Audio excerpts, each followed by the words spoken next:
Bonsoir à toutes et à tous, je suis ravi de vous retrouver pour cette nouvelle édition. Nous sommes le mardi 7 janvier, soyez les bienvenus sur Monaco Info. Voici les titres qui seront développés.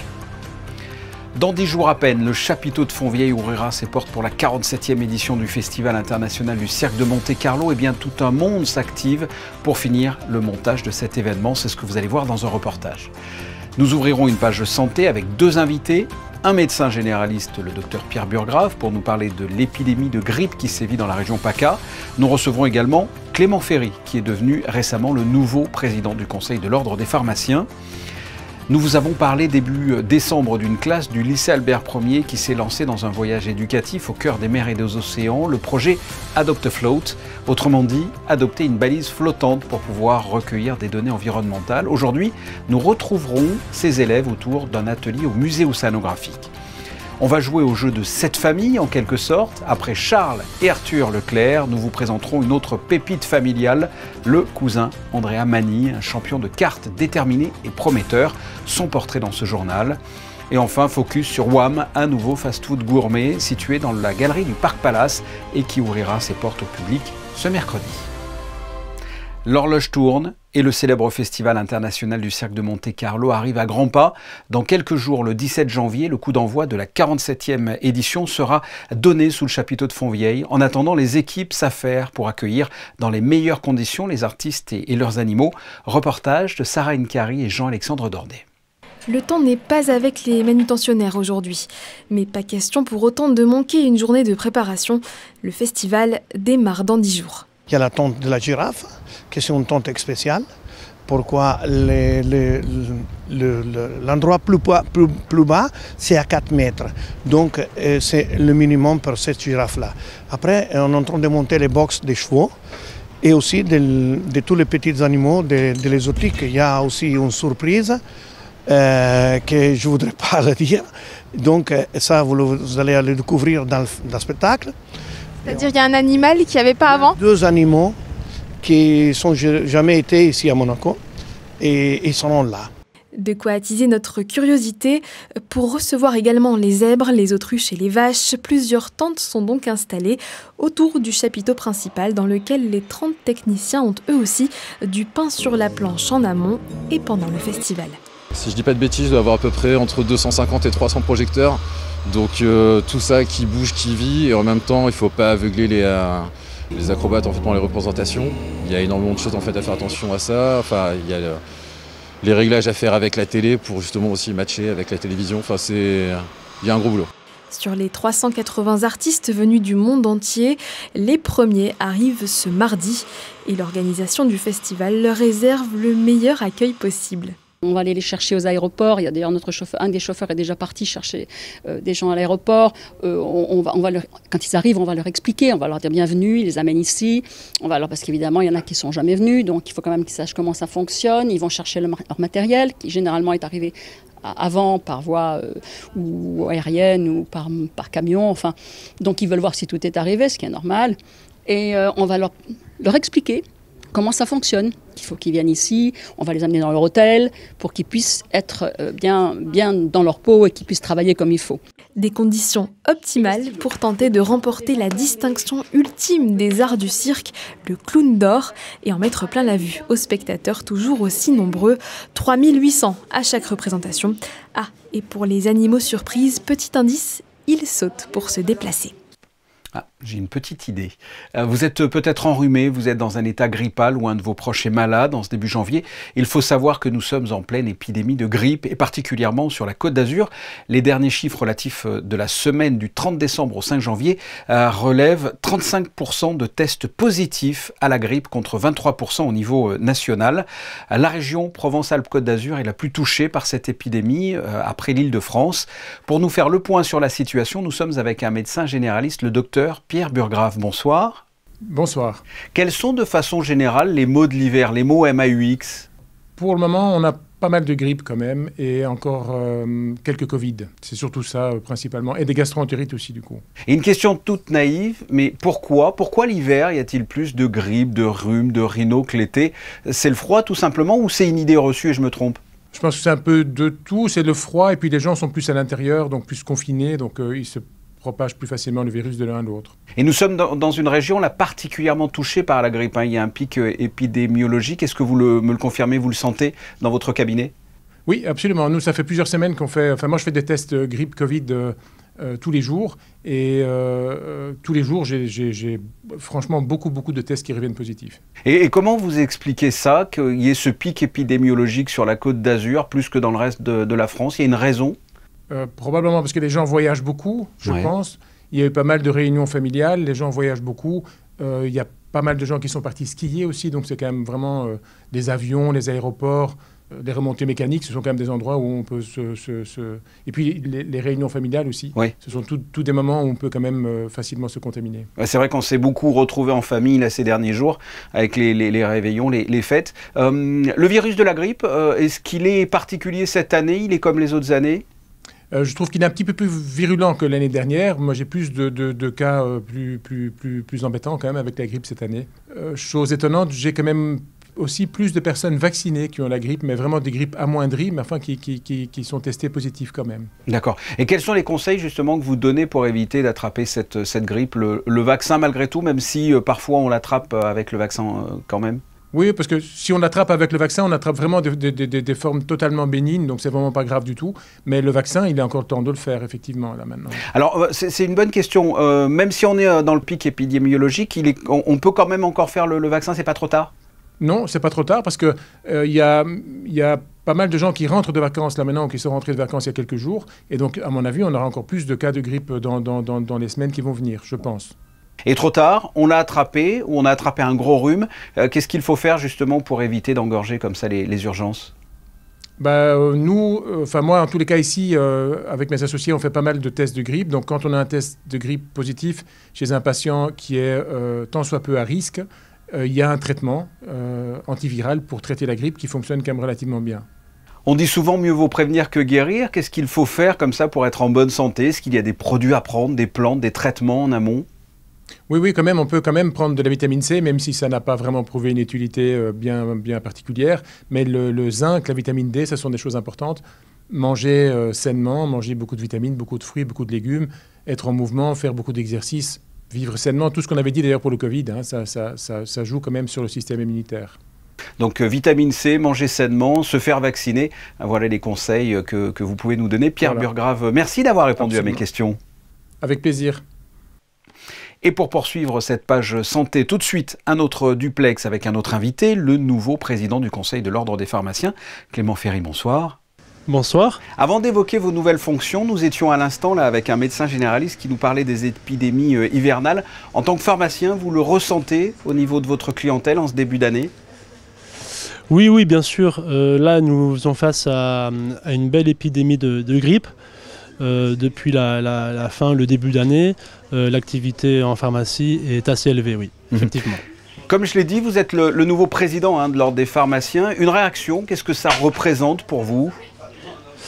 Bon, il faut savoir que j'étais déjà président de la section officine depuis 3 ans. Ouais. Donc c'est une continuité et nous avons beaucoup de travail sur les différentes sections du Conseil de l'Ordre. Alors le milieu pharmaceutique à Monaco, qu'est-ce que ça représente? Combien de pharmaciens? Combien d'employés? Alors le Conseil de l'Ordre représente tous les pharmaciens. Nous avons actuellement, fin 2024, 92 pharmaciens. Divisé en plusieurs sections. Donc la plus grosse section, c'est la section officine, qui représente plus de la moitié des pharmaciens. Et les autres pharmaciens sont divisés entre les pharmaciens qui travaillent dans l'industrie, les pharmaciens biologistes et les pharmaciens hospitaliers. Donc il y a tout 92 ça représente pharmaciens à Monaco, 92 pharmaciens. Exactement. 92 pharmaciens à Monaco. À Monaco, exactement. D'accord. Quelle est la mission, le rôle du président du Conseil de cet ordre? Alors le rôle du président, c'est de gérer le Conseil de l'Ordre. Nous avons plusieurs rôles. Le premier rôle, c'est de faire respecter l'éthique et la déontologie de la profession. Nous avons un rôle aussi de représentation auprès des instances gouvernementales et du public. Nous avons un rôle de conseil qui peut être conseil juridique, conseil professionnel auprès de tous nos pharmaciens. Nous gérons aussi s'il y a des litiges éventuels, nous gérons aussi les litiges de la profession. Vous êtes élu pour combien de temps et quelles vont être vos priorités ou votre cheval de bataille peut-être?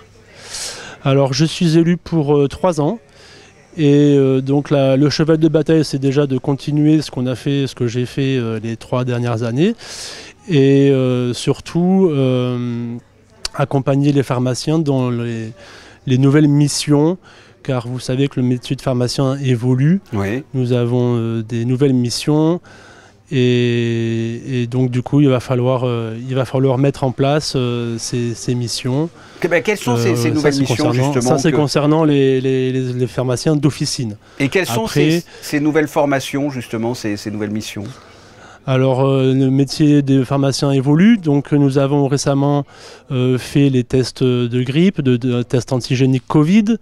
Nous avons maintenant la possibilité de vacciner pour la grippe, de vacciner pour le Covid. Et plusieurs évolutions, comme il se fait en France, vont sûrement venir à Monaco dans les prochains mois et les prochaines années. D'accord. Le domaine pharmaceutique mondial a été cette année en pénurie de certains médicaments. Est-ce que vous pouvez nous faire le point? Alors, quelle en était la raison? Est-ce que l'on est toujours en pénurie à Monaco? Et si c'est le cas, de quoi manque-t-on?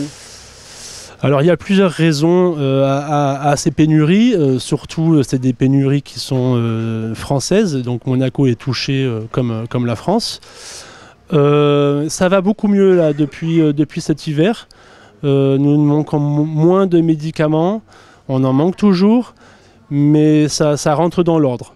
Les dispositifs, le gouvernement français a pris des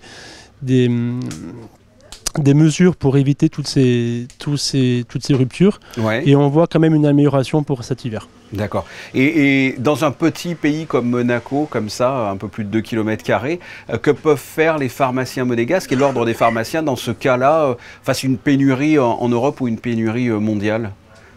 Pas grand-chose à faire? On peut pas faire grand-chose. Hein. Ouais. On est tributaire du fournisseur de médicaments. Donc on est tributaire, donc on ne peut pas faire grand-chose. Sur ce qui est des pénuries, on ne peut pas faire grand-chose. Je le rappelle, Clément Ferry, vous êtes le nouveau président du Conseil de l'Ordre des pharmaciens. Merci d'avoir répondu à mes questions. Merci beaucoup. Adopt a Float est un programme éducatif multidisciplinaire qui invite les scolaires du monde entier à découvrir l'océan et combien son étude scientifique est cruciale pour mieux le comprendre et le protéger. Une classe d'élèves du lycée Albert Ier participe à ce projet d'envergure. Une équipe de Monaco Info les a suivis au musée océanographique. Le reportage de Christine Petit et Jean-Alexandre Dordet. En adoptant un robot sous-marin de type flotteur-profileur qu'ils ont nommé Prince Albert Ier, des élèves de seconde du lycée Albert Ier et leur enseignants continuent d'explorer les océans. Un projet qui les conduit sur différentes étapes et cette semaine, c'est au musée océanographique que nous les retrouvons sur les traces du Prince Albert Ier pour un atelier qui leur permettra de mieux connaître ce prince navigateur, fervent défenseur des mers et des océans et ainsi mieux comprendre ses différentes explorations, l'océan abritant la majorité des espèces vivantes sur Terre. Et je pense que c'est primordial pour nos élèves monégasques qu'ils sachent d'où viennent ces différentes instances et notamment le rôle primordial qu'a joué le prince Albert Ier dans la préservation des mers et des océans. C'est une expérience super enrichissante parce qu'on vit au bord de l'eau, de la mer. En fait, on est en contact avec... en vivant sur la côte et d'en savoir plus sur nos connaissances, qu'on ait une plus grande ouverture, c'est une grande opportunité. Les océans, c'est vraiment une ressource qui contient beaucoup d'autres ressources et c'est un écosystème qui vraiment est incroyable, infini et qu'on n'a même pas commencé à découvrir, même pas une petite partie. Grâce à Adopt a Float, on va pouvoir apprendre aussi toutes les données qu'on récupère du coup sur la mer et on va pouvoir les apprendre en classe, apprendre à approfondir la mer, apprendre nos connaissances sur la mer, du coup c'est sympa. De découvrir les océans d'une autre manière, donc d'une manière plutôt scientifique et non pas donc visuelle comme on le voit tous les jours. C'est très intéressant aussi, et donc de pouvoir lire des graphiques et parler avec des scientifiques et donc et de participer à ce projet. Cette semaine, ils vont de nouveau venir au musée océanographique sur un second atelier qui s'appelle l'impact de l'homme sur la mer Méditerranée. Ils doivent produire des flashcards, des vidéos pour sensibiliser leurs camarades, et ensuite nous allons aller au centre scientifique de Monaco, puis à l'association monégasque de protection de l'environnement. Dans les prochains mois, les élèves découvriront également les deux entités monégasques à l'origine des accords Ramoge et Pélagos. Et ces jeunes ambassadeurs pour l'océan effectueront ensuite une sortie en mer organisée par Monaco Riviera Navigation qui les emmènera cette fois au sein de l'Institut Pélagos. Et pourquoi pas une idée de visite à présent, celle de l'exposition temporaire dédiée au centenaire du Comité national des traditions monégasques au musée du Vieux Monaco, place des Carmes à Monaco-Ville, avec des visites programmées tous les lundis et les jeudis du mois de janvier de 14h30 à 16h30, sauf le lundi 27 janvier, jour de la Sainte Dévote. C'est peut-être un futur champion de Formule 1, c'est en tout cas son ambition. Le jeune monégasque Andrea Mani se fait déjà remarquer par ses résultats au volant de son kart et il compte bien franchir les étapes pour atteindre son rêve. Portrait signé Alban Gingembre et Alexandra Marangoni. Tout commence sur la piste de Brignoles. Andrea Mani monte en kart en tandem avec son cousin Charles Leclerc. De là naît une révélation et un rêve, devenir pilote de Formule 1. Comme tout futur champion, il se met alors à l'apprentissage intensif du karting à l'échelle internationale. L'adrénaline et la vitesse, c'est ce que j'adore. Et après, surtout quand il y a la course et que les grosses batailles, j'aime bien penser à ce qu'il faut faire et être intelligent, parce que si tu fais des accidents à chaque course, ça va, comme tu vas avoir des problèmes sur la licence ou comme les équipes ne te voudraient pas. Car le secret du succès, avoir de bons résultats pour se faire repérer par un agent. Les pilotes sont observés très tôt.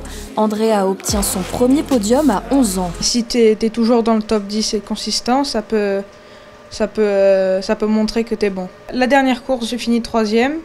Aujourd'hui, Andrea fait partie de l'écurie anglaise Forza Racing et il possède déjà quelques sponsors comme MP2S et Stylo, un atout qui lui permet de travailler avec une équipe solide.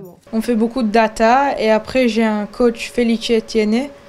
Il m'aide beaucoup pour comme penser pendant les courses et il me parle pendant la course en signe. Ça me fait rester calme et après il me dit quand dépasser ou quand rester derrière. Et après, il me dit comme si je suis trop agressif ou comme s'il faut que je me calme. Cette année, je vais partir en Suède, en Italie, en Espagne, au Portugal, plein d'endroits en Europe. Là, je suis en OKJ, une catégorie, et après l'année prochaine, je vais peut-être passer en OK, c'est une catégorie pour les plus grands. Rendez-vous dans quelques années peut-être pour le monégasque Andrea Mani sur la ligne de départ du Grand Prix de Formule 1 de Monaco. Et c'est effectivement tout ce qu'on lui souhaite. WAM, un nouveau concept de fast-food gourmet, a ouvert ses portes partiellement depuis novembre. Demain, il ouvrira officiellement au public. Au cœur de la galerie du Parc Palace, WAM propose des sandwichs gourmands. Reportage d'Émilie Flamin et Alexandra Marangoni. Un Stax s'il vous plaît, ce club sandwich revisité est proposé chez WAM, sur place ou à emporter. Un nouveau concept qu'Anthony et William ont découvert après des voyages aux États-Unis et en Australie.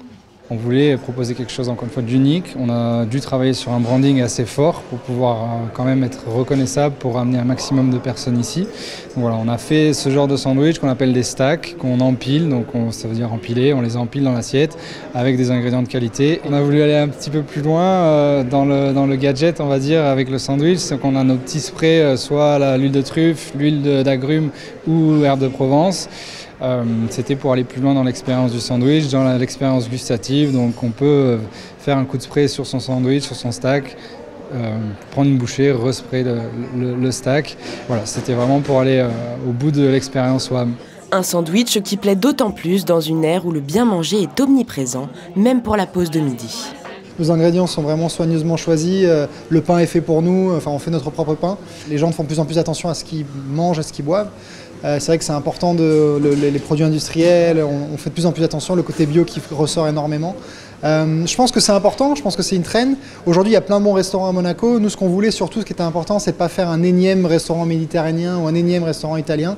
L'idée, c'était d'avoir notre propre concept, avoir quelque chose de nouveau, innovant et encore une fois avec des bons ingrédients. Pour un menu complet, comptez 19,90 € et demain, pour l'ouverture officielle de l'établissement, les 30 premières commandes auront une box repas offerte. On se quitte avec les photos de fin de journal consacrées aujourd'hui aux préparatifs du cirque avant l'ouverture du festival de cette 47e édition, le 17 janvier, dans 10 jours. Ce sont des photos de Frédéric Nébinger. Juste après, la météo avec Christine Datomel. Quant à nous, on se retrouve mercredi à 19 h pour une nouvelle édition. Merci à tous pour votre fidélité. Je vous souhaite de passer une excellente soirée sur Monaco Info. À demain.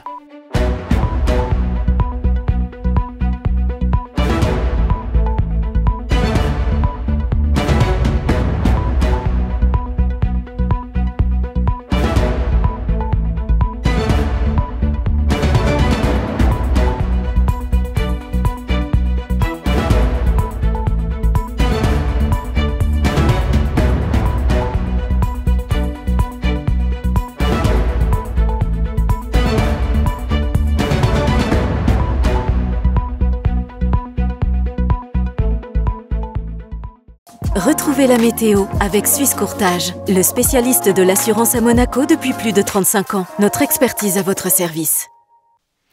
Bonsoir à tous. Eh bien, demain, la météo sera au beau fixe. Un beau soleil brillera tout au long de la journée. Et puis, les températures seront douces puisqu'elles seront comprises entre 10 et 16 degrés. Et en ce 8e jour de l'année, eh bien, nous fêterons la Saint-Lucien, mort en martyr vers l'an 300 alors qu'il évangélisait la Gaule. Lucien veut dire lumière. C'était la météo avec Suisse Courtage, le spécialiste de l'assurance à Monaco depuis plus de 35 ans. Notre expertise à votre service.